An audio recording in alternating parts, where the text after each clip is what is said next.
আজকে যাচাই বাছাই ছিল ঢাকা 11 আসনের, আর যাচাই বাছাই আনতে আমার নমিনেশন বৈধ হিসেবে ঘোষিত হয়েছে। আমি শুকরিয়া জানাই। ইনশাল্লাহ আপনাদের যারা মিডিয়ার ভাইয়েরা আছেন, বোনেরা আছেন, আমার নির্বাচনী এলাকায় আপনাদের সকলের সহযোগিতা কামনা করি।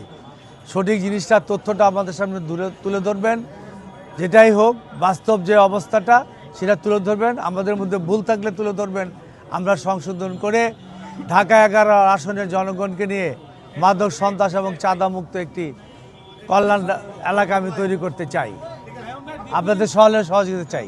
আই থিঙ্ক এটা বজায় থাকবে। একটা গণ অভ্যুত্থানের পরে আমরা বাংলাদেশে একটা নতুন পরিবেশ ফিরে পেয়েছি। আমি বিশ্বাস করি যে একটা কল্যাণ রাষ্ট্র প্রতিষ্ঠা করার জন্য আগের রাজনৈতিক যে বিহেভিয়ার বা কালচার ছিল, এটার পরিবর্তন হওয়া উচিত। মানুষ দীর্ঘদিন পর আজকে ভোটের অধিকার ফিরে পেয়েছে। 12ই ফেব্রুয়ারি প্রচুর লোক ভোট কেন্দ্রে যাবে। আমরা এলাকায় কাজ করছি। ইনশাআল্লাহ একটা সৌহার্দ্যপূর্ণ পরিবেশেই ঢাকা 11 অন্তপক্ষে আমি বলতে পারি আমরা নির্বাচনটা করবো ইনশাআল্লাহ, সকলকে মিলেমিশে নিয়ে।